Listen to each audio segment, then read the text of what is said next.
So, how did you go from a cruiser to owning a canvas company? We ran out of money. It's the real answer. Um, so we're recording now, right? Yeah, yep, Okay. mm-hmm. So we were cruising on our boat in Guatemala, and we had jobs as project managers for a cruise ship. And it was the sweetest deal ever for us because they would fly us from wherever we were to a cruise ship, and then we would work for a month on the cruise ship while it was going, and then they would fly us back wherever we wanted to go. So it was so nice because we could park the boat wherever and then fly to the job and then fly back, or do a little dog leg somewhere and see family and then fly to a different ship and then fly back to our boat. So it was great. We thought we had it made. It was awesome. And then COVID happened and the cruise ships all shut down and we lost our Yes. jobs. And at the time, we were residents of Alaska. And so I think I'm going to preface all of this with I get really into details as far as money goes, and that makes some people very uncomfortable. Oh, I Um, think that's great. so, I think that's great okay, because a lot good. of people get uncomfortable with it, and I think that's what Yes, people want to know and they want to hear. Like, yes. what does it actually look like? The Yeah, meat and potatoes. because I also think that it's really important that other business owners are honest about the actual numbers because that is what opens everything up. And so you can know that you're charging, the right amount and you can know that you're valuing your time like everybody else.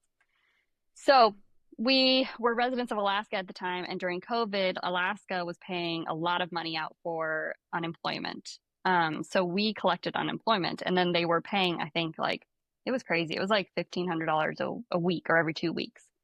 So we were just saving that because we were on a boat, so we didn't have rent, and we were staying in slips or anchoring, so we weren't paying for much. And we got up to North Carolina because we were in Guatemala. Then we decided, okay, things are kind of cracking down here. They don't want you to get off the boats. So we went to Belize. Belize was kind of cracking down. And then, very much like our woes with paperwork, we just left Belize because they had shut everything down. They were like, you can't leave. And we're like, yes, we can. So we left and in the middle of the night, and then we did a 7 day crossing to the States. And we thought at the time, like, oh, the States are going to be home. It's going to be better there. Well, it really wasn't. We got to Florida and the Keys had like set up their own militia. They had blocked off roads, and you had to present a Florida ID in order to get past or a lease agreement. Oh, And at the wow. time, we didn't have either of those. And not only that, but the like Coast Guard didn't know how to check you in. Like things were just crazy if you got there. I mean, because if you think about it, how many people were showing up? Two people on a boat, they don't care about you.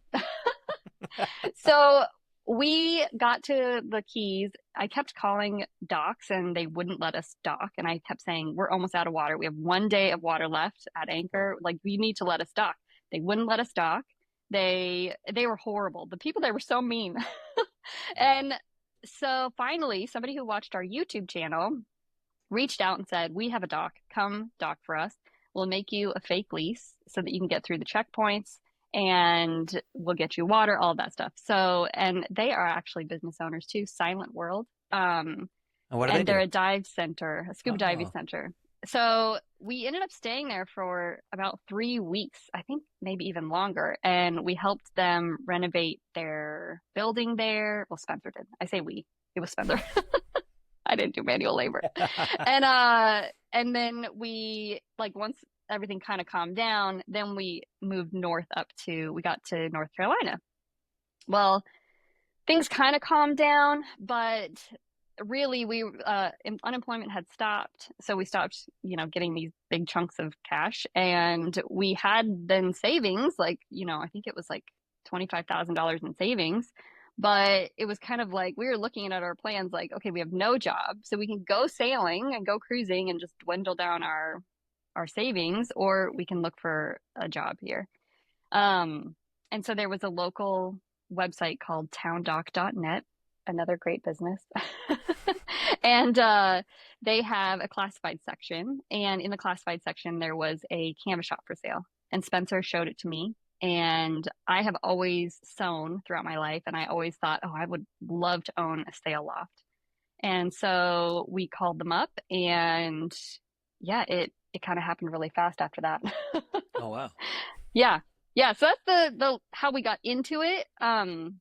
The way that we worked the whole deal and everything was kind of a longer process. But I would definitely suggest if anybody is looking to start their own business, look for an aging boomer business. They're Mm. definitely out there. So you can see them on Facebook Marketplace all the time. In fact, I just saw one for a framing business. So basically, it's somebody who's retiring out. They have no succession plan. So none of their kids want to take it over. None of their employees wanted to take it over. And now they're just piecing it out. And it's the price starts astronomically high. I mean, it starts at like $1 million. And then the next year it's like $900,000. And then the next year it's like $700,000. And then by year 4, it's like, please just take this thing because I don't want it anymore. And there's so many of these out there that people just don't realize because there's all these niche businesses that, kind of the older generation started. And then, their kids didn't want to take it over and neither did their employees. And so now they're just left with everything. And that was ours. Our business, the Interbanks Canvas people before us, they had it for sale for 5 years before we got there. Oh, And wow. it started really high. What they started with a broker, I think. And they just couldn't sell it. I think the same thing happened to a canvas shop up in Massachusetts Hmm. recently. And they were offering the building with it, along with the house, like the property, everything. And it is now a nail salon, I think. Oh wow. So there's tons of businesses out there that they are just begging for people to take them over. And the way that ours worked, and I will preface this with make sure that you have people in your life that are your mentors. Like we had some friends who owned a business prior and had retired on their boat. We met them on as sailing. We were like their poor friends. And they took us under their wing and we listened to everything they told us. We took them out to dinner. We paid, even though we couldn't afford it, because we just wanted to know what they had to say. And they continue to be like our best friends here. They actually live in North Carolina, but they were like monumental in us buying the business because they knew what to ask. So it's really important to find somebody and find a mentor. And, even if it's not a business that's directly related to yours, they owned a radio tower business before this, Hmm. but they knew the ins and outs of businesses. So the first thing, we were actually at their house at Christmas when Spencer found the ad. And so Andy and Sarah, they said, get the P&Ls. And I was like, I don't know what that is. And they said, it's the profit and loss statements. It's the statements every month or year or, however often they do it, where they reconcile their books with how much they bring in, with how much they spend, and then what's left.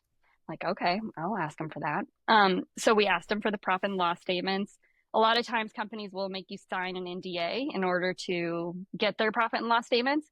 But in this case, because it was an aging boomer business, they were like, whatever, we're about to close the doors. Here you go. Like, here's all the information.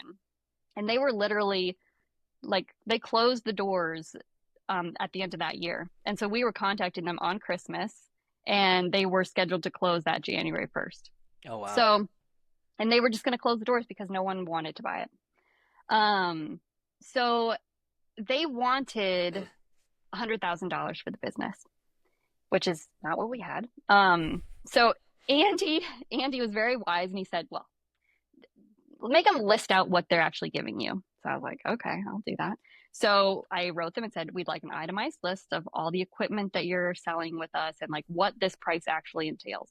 So they listed out all the equipment and pricing. Well, they listed the equipment as if it was new, but it was like bought in the 70s and 80s. So of course, Andy gets the itemized list that shows that it's, $80,000 worth of things. And he goes, no way. There's no way. You're not paying that. So we ended up offering it was dumb low. I think we offered $16,000 for all of the equipment. But we knew that I didn't technically have a lot of the like experienced sewing canvas. I did our own on our own boats, but that's totally different. Hmm. And then I did a lot of like clothes sewing, which is also totally different, and the materials are different.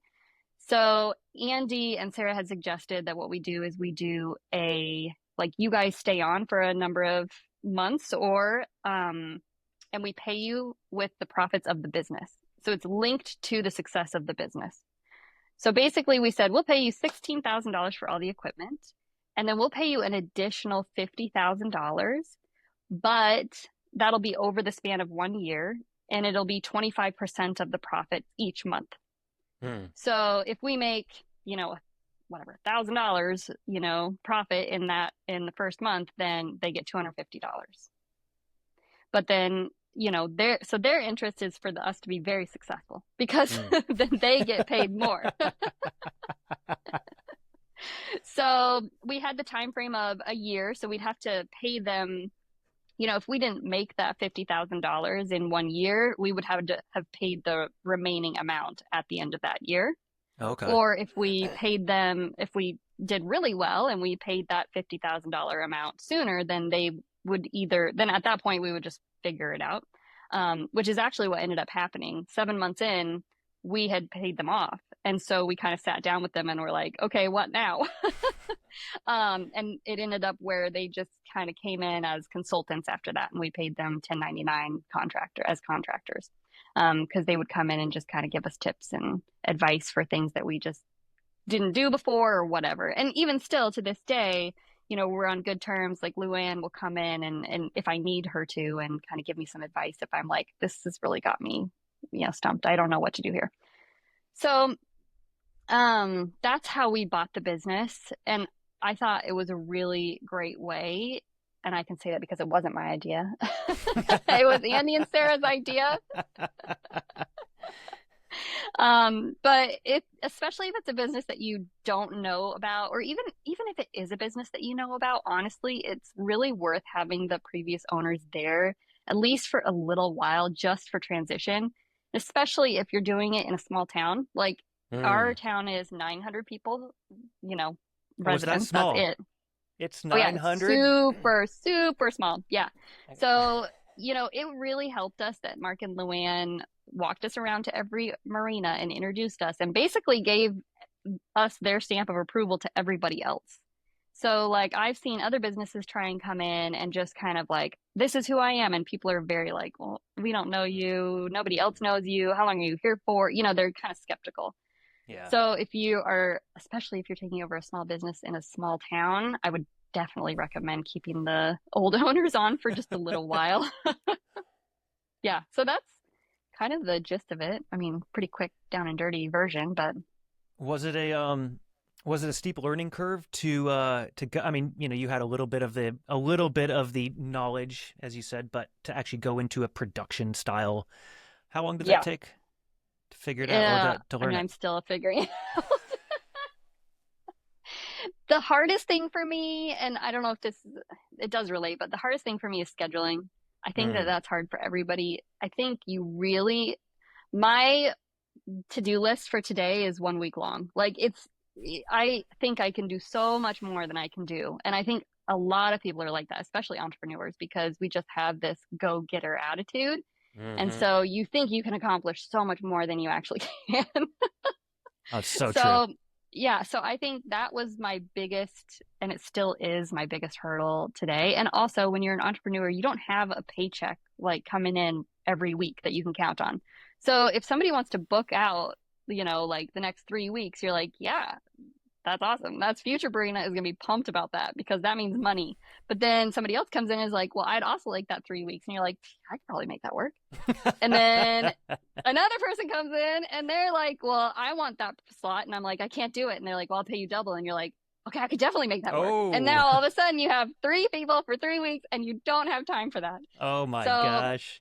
that I think has been I'm still learning that. And I still fail at it all the time. And I still end up working late nights and weekends and all that to try and make up for the mistake I made, 6 months ago when I booked the project that I'm working on now. Mm. So I would say that was a really steep learning curve. And you guys have a Um, fairly, I could imagine that scheduling is fairly important with boat owners that are in and out. yes. And honestly, we don't do a lot of transient work. We do a lot more boats that are here, that are stored here, because we have 900 residents, but we have 2,500 boats. What? Yeah. So we are the sailing capital of North Carolina. Everybody comes to us to store their boat and to work on their boat and everything. And we are a cruiser hub, but also we are the weekend getaway for Raleigh. Ah, okay. So that's really more of the work we do is people who store their boats here or keep the boats here for weekends and stuff like that. So, and now the nice thing is we've gotten work that's like multi-phase work. So somebody will say, well, I want you to do everything, but I only want this right now. And then a year later, I want this. And then a year later, I want this. So we've got projects that are kind of spanning a longer period of time, which again is nice for knowing how much money is coming in, but can be challenging with the scheduling. Yeah, yeah. I told my clients I stopped scheduling. I said, you're on the list. You're next. That's a good Or idea. you're third. Yeah. When you put the down payment down, you're on the Yeah. list. When's that Yeah. going to be? When I'm done the person in front of you. I mean, it's probably a good idea. Yeah. Doesn't work for general contractors, but for homeowners, it seems to work. Yeah. Well, they typically stay in the house. That's good.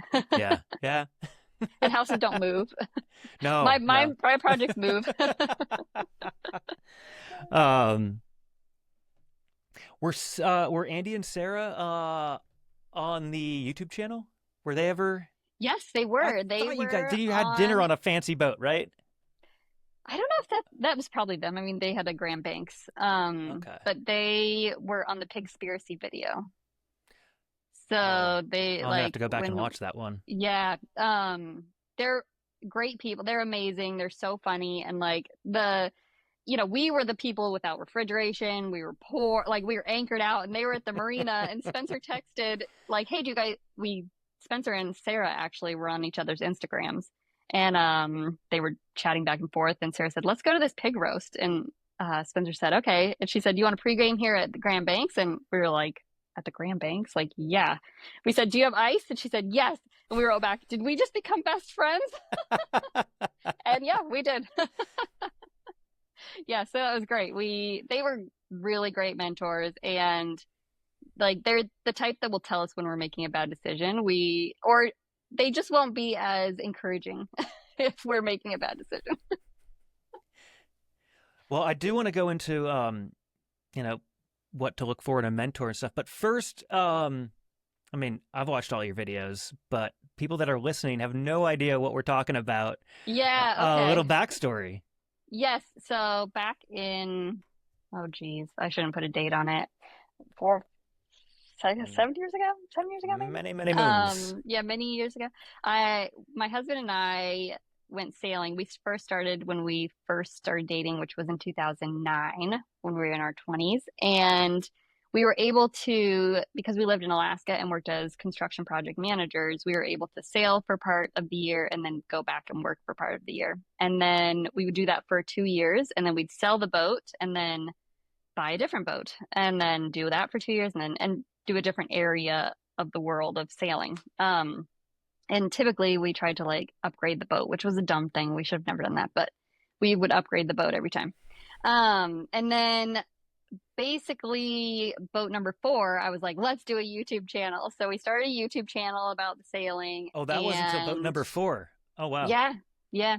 So it was great because we got into sailing before YouTube, which I think was a real gift for me because I didn't like sailing at first. The whole first month I cried every single day. I told people I fucking hate this shit. And I did not, that was my mantra. And I hated it.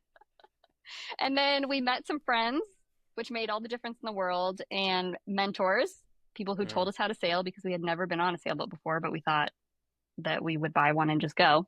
And so they taught us how to sail, they taught us how to anchor, they taught us how to read a chart and all the things that you really need to know before you buy a boat and go sailing. And so that made all the difference. And then I ended up loving it. And then we kept going. But the videos, our channel, I tried to make it a little bit different than most channels in a way that it was authentic. So things went wrong all the time.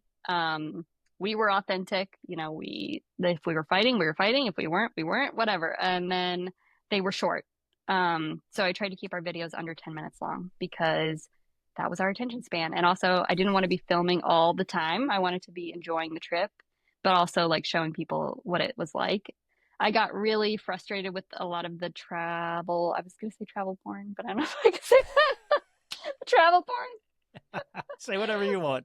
Okay, the travel porn out there, where it showed just bikinis and martinis and good times all the time. And I thought, I'm shitting in a bucket when our toilet is broken. Like, who is showing that? No one's showing that. Like, so I was like, well, guess what? I'm gonna do it. So we tried to make a pretty authentic channel and kind of show that it wasn't always sometimes it was sunshine, but it wasn't always. So Especially yeah, on that that was West our Coast. YouTube. Yeah, oh Yeah. my God, I hated that. And I That hated that boat. Oh, that trimaran. Oh my gosh. Oh man. That rebuild was an adventure. Yeah, and so Spencer, we did this one video about how multi-hulls suck. And we got so much hate on this multi-hull site. And every once in a while, Spencer will still go on there and he'll literally just write, "I've still sailed farther than you." Like to people who are like, "You don't know boats, da da da da." Oh, and he'll still go on there months and years later. So yeah, but yeah, that's kind of, our personalities and stuff. And I think some people found the videos great. Other people were like, "Whoa, no, this is not what I'm looking for." You guys were our favorite for sure. Oh, thanks. We watched all of them, but yeah. Like, let's go watch the Litzensburgers again. Yeah, looking It back was on some of them, I'm like, wow, that was dumb. We shouldn't have done that. I mean, there was a couple of ones that I'm like, oh, like when we went sailing in Alaska on the Scamp and the boat was sinking and we had the storm rolling in, and I was like, what were we thinking? I mean, I guess we were in our 20s, so I don't know. Yeah, I'm glad there's Oh, video evidence. yeah. You guys built multiple boats on that channel. Went on Yes, many Spencer did. adventures. Hmm. Bought and sold a bunch of boats. Had to Yeah. steal your rowboat back, I believe, your dinghy. Yes. Yeah. Spencer was actually just talking about that the other night. We were in Humboldt and our Yes. dinghy got stolen, and one of the locals was like, let's go get it back. And Spencer was like, okay. And they got in this old Land Cruiser with flashlights for headlights. And they pull up, and Spencer to this day was like, I wouldn't have gone, but John was like 6'8" and huge, and he knew the town. But at the same time, I was like, I still don't think we should have done that, or he should have done that. I didn't go. And they got to this big apartment complex where, like, I don't know, it looked scary, and they were like, hey, that's our boat. And the people were like, I guess they said something about like, I don't know, they got the boat back, but the people were like, well, we're not giving you the oars. So but Spencer got the boat back, so that was good. Yeah, it was like that, things like that I look back and I'm like, oh my God. That was so dumb. He could have easily been murdered. Oh my gosh. Yeah, so good time. Well, if this podcast gets popular, maybe your channel will have a resurgence of views. Yeah. Oh God. Yeah. Seriously. Is it still up? Yeah, it's still up. Oh, good, good. Yeah, it's still up. I thought about going back and watching some of the episodes before this, but you know how time works when you're a small business owner. Yeah, You the have to-do none. list. Mm-hmm, Yeah. mm-hmm. Yeah. Which, speaking of, didn't you also get involved in the town as council or some sort of Yes. city council, I believe? Yes. I'm a commissioner here in Oriental, which is not great. Oh, It's very polarized right now. I know you can't imagine why.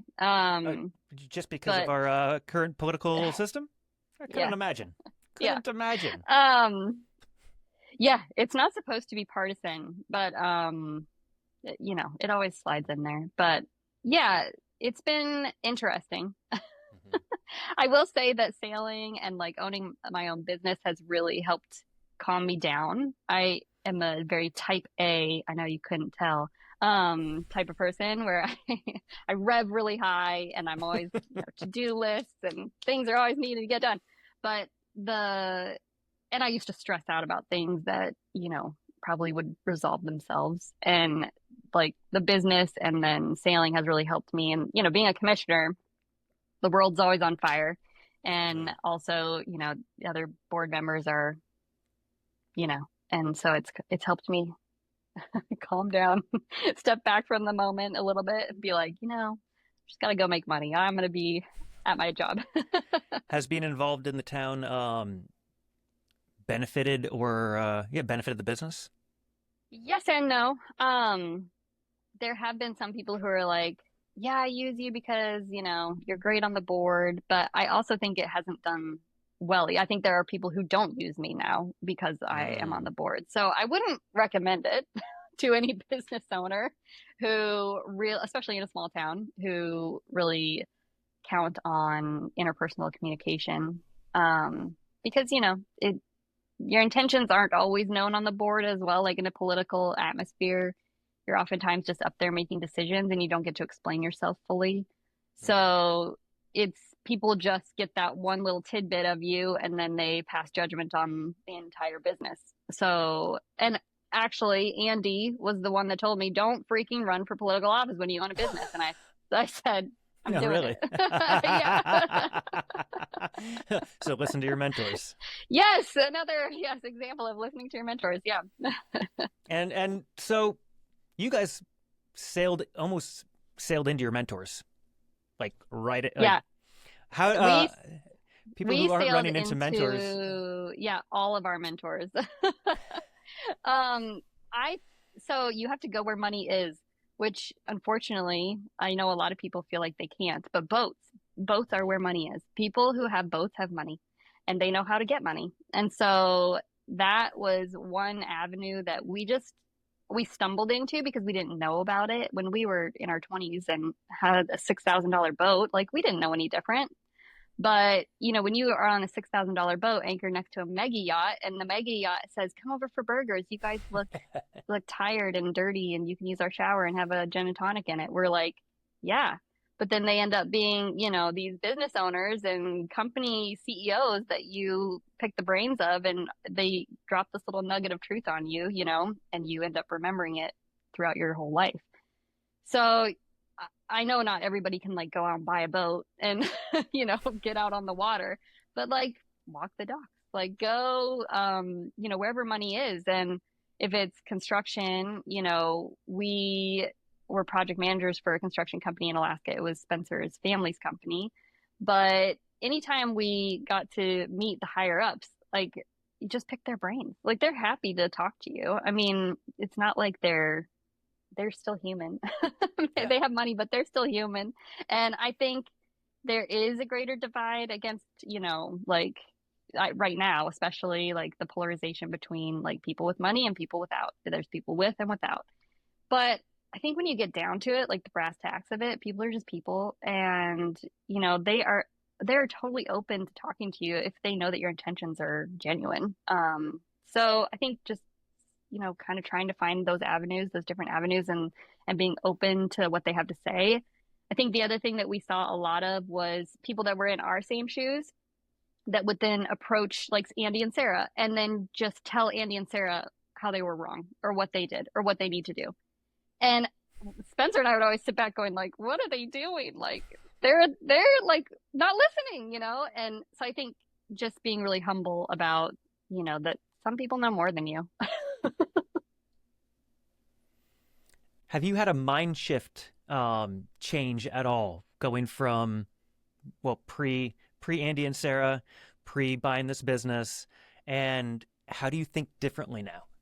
And how can other people think about thinking differently, going from an employee to if they've got the desire to start their own business? Where are they going with their Uh, mind? What do they need to do? yeah, I think Spencer and I have always had the mindset, and actually it came from we've always had this mindset, but we just didn't really know how to define it. But then a sailor, who his name was Dana, and he was on the boat, Taino.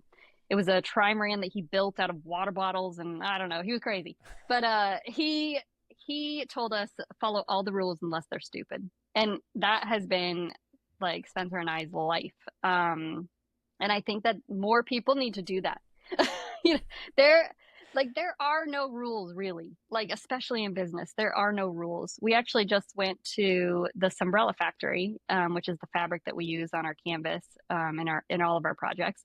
And we did the factory tour, but we did it with four other canvas shops. So they do the same thing that we do. We all ran our businesses wildly differently. Like Hmm. two people, it was a brother and a brother-in-law, like they contracted out their sewing. So they just patterned and they did the billing. The other one had 40 employees and there was a head seamstress and he was the, you know, job procurement manager. And then they had a plotting machine and a cutter. And then there was us. And then there was this other guy that just did pontoons and he did from the ground up. He did motor and everything. And like, it made me really realize like we were all successful. We were all putting food on our tables. We were all making money and we were all sitting at the same table. And yet we ran totally different businesses. Like it was crazy. Um, so I think getting out of the mindset of like you have to do things like Hey guys, if you're enjoying this episode, we've got an after show. Head on over to Instagram, follow the Craft and Business Podcast, shoot me a DM, and just put in Canvas. That's it. Just one word, Canvas, and I will shoot you the link to this after show. Back to the episode. getting out of the mindset of like you have to do things like you know in this order or this way or oh like I have to make sure that X, Y, and Z is in place before I do this. Like no, do away with all of that. Like you know, think outside the box and try and think around the problem, not through it. Yeah. I don't know if that's too metaphorical. Like I people are like that's a nothing statement. What does that even mean? Oh, it's great. No, I mean, I remember when, like, well, as I said, I think before hitting record, when I first went off on my own, I thought I knew what I was doing. I thought, I had already dropped out of business school because I don't need a Yeah. degree to run a business. And, although I didn't even have a job lined up when I quit. Well, SMRT. yeah, I mean, I think that could be smart. I mean, there's lots of people. There's another cruising person like guy that we know, actually Prism, um Mm-hmm. John Neely. He just started a business, Shaver Lake Woodworks or Woodworks of Shaver Lake. But it was just like a need. He saw a need and then he made a prototype. It's these like swings. And he's just out there doing it and he's making his own rules and he has like a business plan, which is something like I say don't follow the rules, but there are things that you could do to help yourself if you want to start a business. You know, I would do a business plan, which is basically just like, what do you want it to do? Who do you want it to serve? And then the other thing is find comps. So if you know that you want to sell truck camper beds or truck camper toppers, um, call other people like that sell it and ask, you know, pretend like you're a customer and say, how much do these cost? Do you ship nationwide? Do you do this? Ask them all the questions and write it down and then call another business that does it. And then accumulate all that information. And then based on that information, you can make your pricing list, you can make your plan of action and kind of see how it goes. But I think you do need a plan before you buy stock. And buying a business is buying 100% stock. Yeah, yeah, exactly. Yeah, true. Where are you going with the business? You're talking about the other ways that people are running their canvas businesses. Are you just trying to streamline what you have? Are you going to grow? Are you going to shift? What's the plan for Interbank Canvas? Yeah, so I think, and I know we're in a kind of a unique field, but I do think that this applies to a lot of craftsman businesses, which is that we are dying out. Mm-hmm. The boomers are all dying or they're retiring, and so all these businesses are closing, which is again goes back to buying a boomer business. But the work is still needed. So the inundation of work is becoming more of a problem than the lack thereof. Mm-hmm. So I think for a lot of people, we're that's what we're trying to manage And we're also trying to manage not growing too big and then all of a sudden the need drying up. And then we just have this giant production and this giant shop that we then need to manage. So for Spencer and I, we looked at the P&Ls from the previous owners and we saw they had 5 employees plus themselves. And they consistently paid themselves $100,000 a year together. So 50 grand each. And we looked at the P&Ls and we were like, okay, they're making the same amount of money whether they have 1 employee, 0 employees, or 5 employees. Their production is just, like a lot more. So they're able to produce more and obviously get more out the door. And Interbanks is, producing a lot more work, but they're paying themselves the exact same. So for us, it didn't make sense to have this giant operation with tons of employees and stuff because that would have just caused me stress.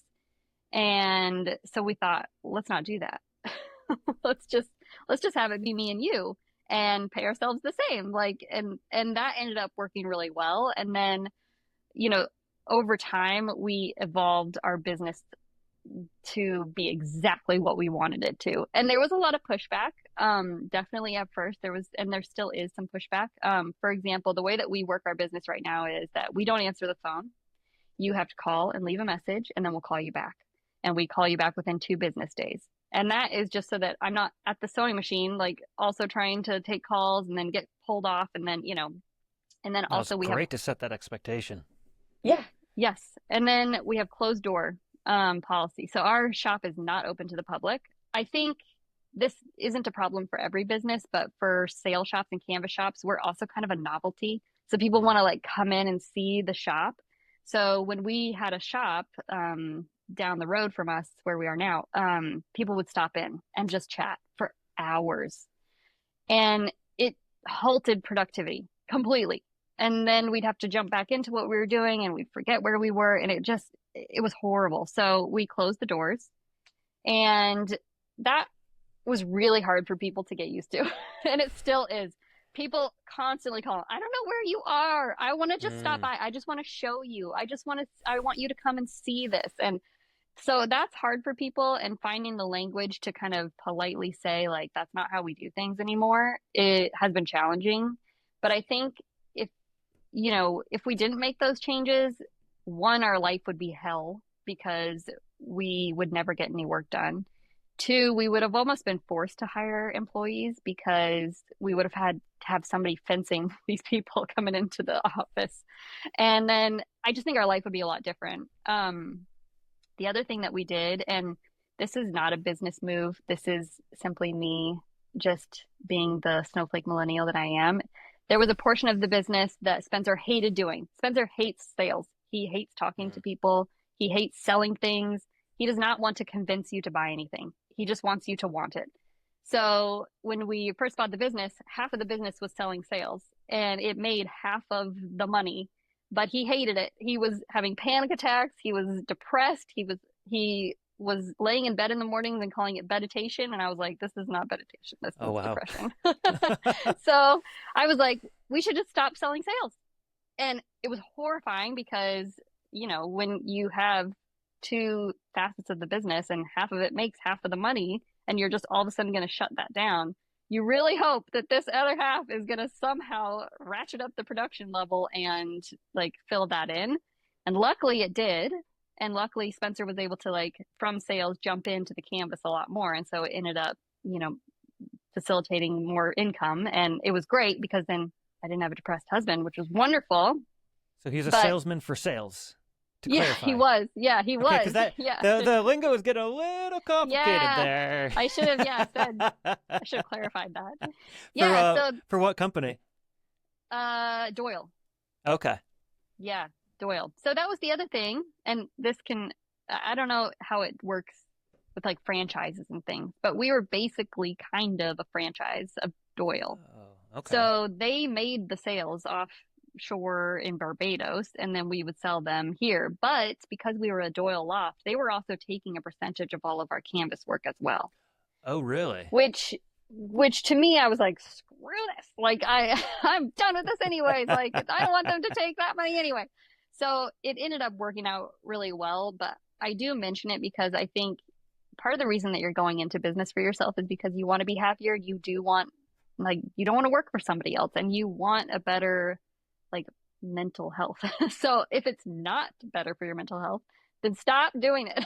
It's not working. Like, so there may be facets of it that just aren't right for you. And then it's kind of a guessing game or a like kind of testing and prodding to see if there's things that you could just change and it'll be best for you, or if it's something you need to like take away from the business completely in order for you to be happy. Hmm. Has Are you so thinking of things that are not making you happy right now? well, I Oh, am currently struggling with a client that doesn't want to pay. oh, It's fun. okay, yes. I Have I struggle with that as well. have you? How have you Um, navigated it? okay, so I just said that we don't have employees and stuff, but we actually did just hire an employee. We hired a part-time admin, so she does all of the basically client communication. Hmm. And she is like a little Italian bulldog. So she has basically just said, "Here's your payment plan, because you're not paying. Here's your payment plan. I'll be hounding you every Monday for this much." And then, whatever, if it was $5,000, I will be hounding you for $1,000 every Monday. If you can't pay, you need to tell me why and when you are going to pay. And that has worked. We haven't had to go beyond that. And I don't know what would happen if I did have to go beyond that. So you've never had anybody say, "I'm not paying that amount"? So let me walk you through our process. That might help because then that might be why we don't have so many problems. Mm. So somebody calls, they leave a message and they say, "I want, X, Y, and Z." And so we call them back and we say, "Hey, just so you know, we're booked out until, for 2 months. So you're not going to get the project even started for 2 months." And they say, "Oh, that's not going to work for me. Never mind." They hang up. Or they say, "Okay, that's fine." And then we say, "Okay, well, I'm going to send you a ballpark estimate. It's going to be about the cost of it," which I just have an Excel sheet that tells me, on average, Dodger costs this much for a client. And then we just send them that. And then that way they know exactly when it's going to take place and then how much it's going to be about. And then at that point, they know, okay, a Dodger is $3,500. That's too much. Like, screw this. I'm going to go find it cheaper. And so then they leave. Or they say, "Okay, that's good. Time frame works for me. Ballpark budget works for me. Sign me up." At that point, we ask them for a $200 scheduling binder.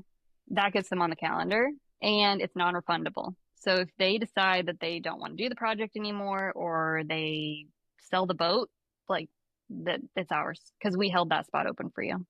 And we said no to other projects so that we could keep that time. So at that, then a month prior to their start date, we meet them on the boat and we go over the project, like, very thoroughly and take measurements, do everything.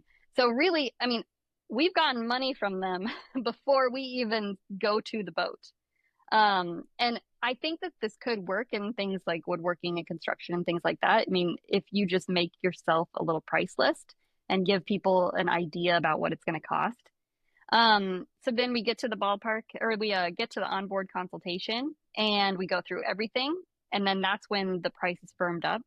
So I email them back afterwards and I say, "Hey, the price diminished by $200. How awesome is that?" Or, "It went up by $150 and here's why." Because we went over X, Y, and Z. And then they say, "Yep." And then we get a 30 to 50% deposit at that point. And then depending on the client, we can ask for more as progress, or depending on the client and depending on the time frame. If it's a week project, then we'll just do the project and then final bill at the end.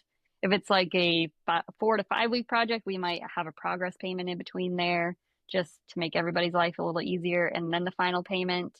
But it just kind of depends. And then once the final payment is made, we meet them on board and go through everything, and we create a punch list. It's very much like construction, which is if they don't like something, or if they're like, "This just isn't working quite right, the zipper just is kind of stuck, blah, blah, blah." Then we go and we kind of, we either resew some things or we rework some things, modify some things, or whatever, make it perfect. And then the project is done. Oh, cool. Yeah. Nice. So you guys don't have big fluctuations and differences since it's kind of, you've got your set cost of canvas. Yeah. Yeah. Yeah. I mean, I think it'd be a lot harder in your case because, the other thing that we've done is the previous owners used to do anything and everything. They never Mm, said no to anyone. Whereas we have really limited what we do. Like that's wise. Yeah. we don't do small projects unless they're part of a bigger project. So, You're not we going to do only a really winch cover for do, me? yeah, no, I'm not going to. So that's really helped too. I mean, it's because really, you have to, and that took practice. I'm saying that after now we've been in business for 5 years. So, at the beginning we were doing literally everything. We were running the business just like our previous owners did. And, we just kind of slowly were like, what is working, what isn't? And it took just infinite tweaking and infinite, changing and turning and like, okay, this isn't working for us. Let's do this. I don't want to do this ever again. We're never doing this again. Okay. Like, things go wrong and you're like, oh, that was not good. So you change something else. So, and I mean, we're still learning. There's still things that we do that we're like, you know, we get done with it and we're like, let's never do that again. I say that to myself too often. Yeah. Yeah. And but thing is, I don't learn. Sounds like you guys have learned. Uh, well, type A. I take a Uh, ton of notes. mm, Oh, yes, I have a remarkable. So I don't know if you talk about tools for business or if you want to go I into was it. gonna get into technology a little bit. Okay. Yeah. So, tools, I use a remarkable, which hmm is do you have one? No, but I'm aware the They're it's amazing. I actually wrote them and I was like, I want to be your poster child. I love remarkable. And they were like, no, like, thank you, but no, you stop fangirling all over us.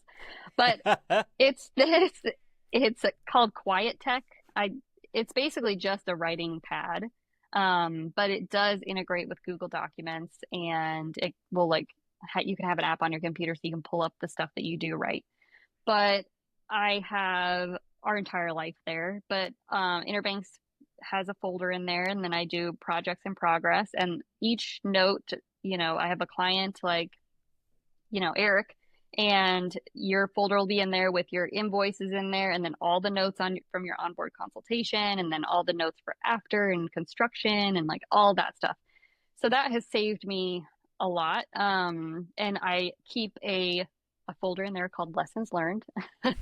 And in lessons learned, I I'm have gonna write that again, down. yeah, I have folders in there about like, okay, lessons learned about cushions. Like, okay, don't undercut the walls for when you use closed cell foam. Like down to the most minute detail. If I change it, then I put it in lessons learned so that, next time I go to do it, I'm like, because, with every job, it's never exactly the same, but there are some things that you're like, oh, I need to remember not to do that again. Or, oh, that worked out super well. I need to remember that's the way I should do it.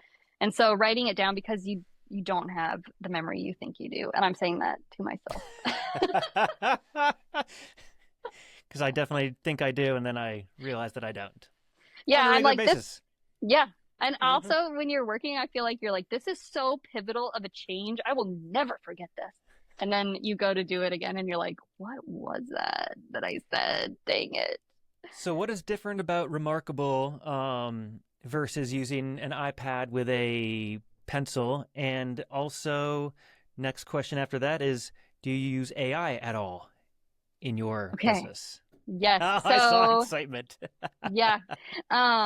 So remarkable is different because it feels like paper. Okay. And so for me, um, the type A, I'm like, oh, it needs to feel like paper. It needs to feel like I'm writing on paper, else I just won't use it. Because I used to be that girl with, 16 notebooks, and I was like, oh, this is my business notebook. This is my journal. This is my, dream notebook. This is, whatever. This is the phase of the moon notebook. So like all of that now is gone and it's just in the remarkable, but it actually feels like paper. And now I don't have the newest version because again, they don't want me to be a poster child, but they have it where you can write and it'll turn it into text. Oh, So wow. like immediately. And then they have like a highlighter version, like things I get very excited about, highlighting and different colors. So even the newer model's even better. God, why am I not opposed? Why did they say no to this? So yes, that's my number one tip for business owners or for people who want to open a business is get yourself a Remarkable. Tell them Breena sent you. They won't know who you're talking about. Um, and then as far as AI goes, yes, I use AI all the time. I know that a lot of people are nervous about it, and I am nervous too, I guess, in some ways, but in other ways, I think it's a great tool. I think if you don't use it, you're just going to kind of be left behind, unfortunately. Um, so, for example, I use it to write a lot of the language and the copy on our websites. We're going to be launching a new shop on our website that sells kits for like cleaning kits for canvas and for upholstery and stuff. And that is where I've used AI quite a bit with the language of that and the naming of each kit and pulling information off the internet for each item and then writing up a little like how to use that kind of thing. And then down to like the admin that we just hired. She's been struggling with just like how to track our clients. You know, basically in 1 week we get 40 calls, but only two of those people actually end up being clients. But 40 people she needs to like keep track of and know like, did they send photos yet? Have I sent them an estimate yet? Where am I at with that? Where is it email? Da, da, da. So I just asked ChatGPT, I said, how can I manage clients? And I told them the problem. I explained it and they said, oh, there's all these apps, blah, blah, blah, blah, today, blah, blah, Mondays. And I said, what if this person doesn't like using the computer? I said, please think of a system where she doesn't have to use the computer and it's easy to use. So, okay, I'll do 3x5 note cards. You'll take a box and you'll section it out into 7 sections. And then each note card will be this and blah, blah. And it's like, it just laid it out for us. And so we're just going to try it. And I think that's the beauty of AI is like, it's almost like a built-in mentor, bringing it back around. Where, you know, like somebody could have told me that pretty easily if I would have just called another canvas shop and asked them, or, you know, if I would have like seeked out that information. But it's very nice that it's right there at my fingertips. Yeah, yeah. Do you use it? I did. Well, that's how I respond to challenging clients. Yes. Oh, that's a great. Yes. I said, please respond to this email. Kill them with kindness. These are the facts, and act as my lawyer. Yeah. You know, I use it a lot with commissioning because I write the email I want to write with all the expletives and everything. And I say, make this professional from a politician. Go. And it does it. And that's what I send. Oh, that's great. That's great. God forbid anybody finds that ChatGPT later. Speaking of technology, Creator's Wheelhouse. Yes. Do you want to talk about it? I'm happy to. Does it still exist? Is it It does not. So okay, this is great. I like talking about this. Because you're seeing me now when I'm running a successful business. But there have been 6 iterations of a Breena that didn't run a successful business. So I tried Pro Pockets, which was a GoPro case that I sewed that looked like little cute animals, but it would like be on your backpack strap, and one of the eyes was the camera lens. That was business number 1 failure. Business number 2 failure was Pickety, which was an app that Spencer thought of actually. And it was basically you could send a poll through SMS to people like, where do you guys want to go to dinner? And everybody could vote. What's it called when nobody knows who it is? Anonymously. Anonymously. Thank you. Anonymously. And then it would send the answer to everyone. So because Spencer was so sick of everybody getting in a group and go, where should we eat for dinner? And I don't know. I have this, that. So he was like, so Pickety was next and that failed. And then there was the vomit bags. We tried and the vomit bags was probably our most invested in business before Interbanks. We went into business with a friend, and actually that was the only business that we went into a friend where we're still friends with them. And we bought 6,000. Well, 6,000 was our half. We bought $6,000 worth of biodegradable vomit bags from China. And they were called EcoChuck. And we And we started selling them on Amazon. Well, then COVID hit and Amazon went freaking crazy and they decided that the vomit bag was like a mask. They were shutting everybody down. They were because you put it up to your mouth, I guess. Oh my Um, gosh.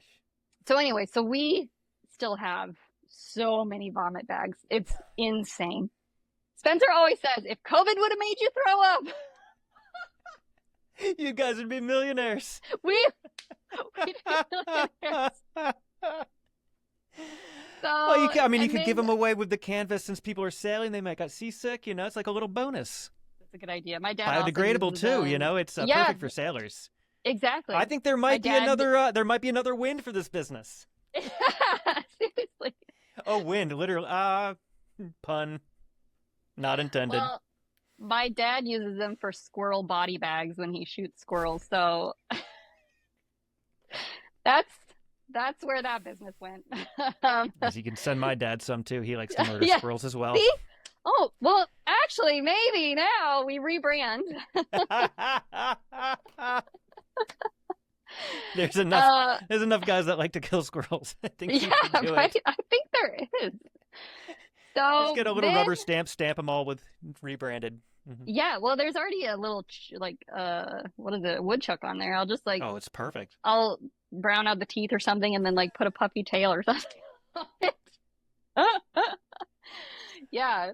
Well, so then I think it was Creator's Wheelhouse after if I think there was one other business in there in the meantime, but then Creator's Wheelhouse, which was an idea that I had to compete with Patreon. It was definitely my biggest like leap of faith because Patreon was there was some other businesses doing it, like Buy Me a Coffee and a few others, but this was like as far as building from the ground up with zero, starting with zero, this was definitely that. And so I had a friend that worked in tech in California and had all these connections. So we went into business together and created Creators Wheelhouse. Well, I think in the end, it would have been great, but to run two businesses at one time was Mhm. insane. It was absolutely crazy.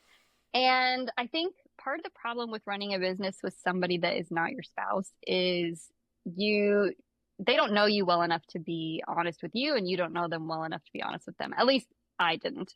I know people who run businesses with friends like Andy. Andy does it all the time and does it wonderfully. And it's because he is direct and he doesn't give a shit if he hurts your feelings.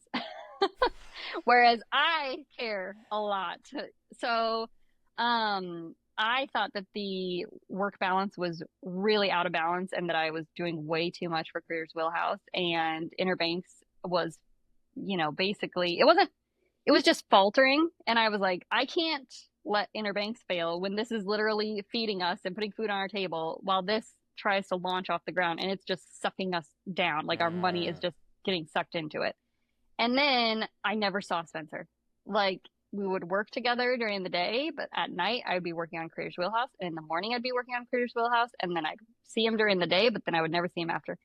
And we both just were like, this is dumb. Like, I don't want to do this anymore. So we had a push pull agreement, which this is a great thing to have if you go into business with anybody but your spouse. A push pull agreement is basically, I need to get this right. It's basically saying at any point in time, one of the owners can come and say that I don't want to do this or I want to buy you out. And it isn't an option for the other to go, no. They Mm. either have to say, no, I'm going to buy you out or we're going to sell it for that amount. So I basically push pulled my business partner and I said, I don't want to do this anymore. I'm going to either buy you out or you need to buy me out or we need to sell it. And he ended up buying me out. So, and then I think he ran it for maybe a little while and then it just didn't go anywhere. Mm. But the push pull agreement is great. He's actually the one that insisted that we have one. And I'm so glad that he did because it basically gives you, and even it can be done amicably. Ours was done amicably. It just didn't work out. But it just gives you an out, and it gives you an out in a way that you both have to kind of agree on the price, because you kind of have to agree what works best for both of you. You can't just say it's worth $1 million, and then the person's going to go, okay, well then pay me $1 million. And then you're going to go, wait, no, it's not worth that much. It's worth 5,000. And then you say, okay, fine, I'll pay you $5,000 for it. So at So what point did you guys do the evaluation? So we just kind of talked about it. We didn't have like somebody come in and value the business, Okay. but I basically said, I would pay you $5,000 for it. And he was like, yeah, I'd pay you $5,000 for it. I'm like, okay, sounds like it's worth $5,000. So that's what it was. So yeah, and a push-pull agreement is really good. I mean, again, Andy, I think, was probably one of the ones that told us to do that. And you can find one, use ChatGPT, ask it for a push-pull agreement, and it'll write you up one. But yeah, it's a really great way to make sure things stay really clean if you want to get out. Yeah. Yeah, that sounds like because when I sold my handyman business to my business partner, Yeah. I had just gotten to the point where I was burnt out. Originally wanted to scale it franchise and go national. Yeah. And I went from a home builder to just being a handyman. And I was like, dude, come on, we got to get more employees. We got to scale. And so I ended up selling my half to him, and we hired somebody to help do the negotiation and evaluate it and all that. And it was an interesting process. Yeah. It made me learn the importance of showing profits if you want to sell your business. Yes, that is something that's very important. I think that's one thing that I learned this last trip with the 4 businesses that we toured the factory with, was we all wanted vastly different things from our businesses. And depending on what you want from your business, I think that also dictates how you run it.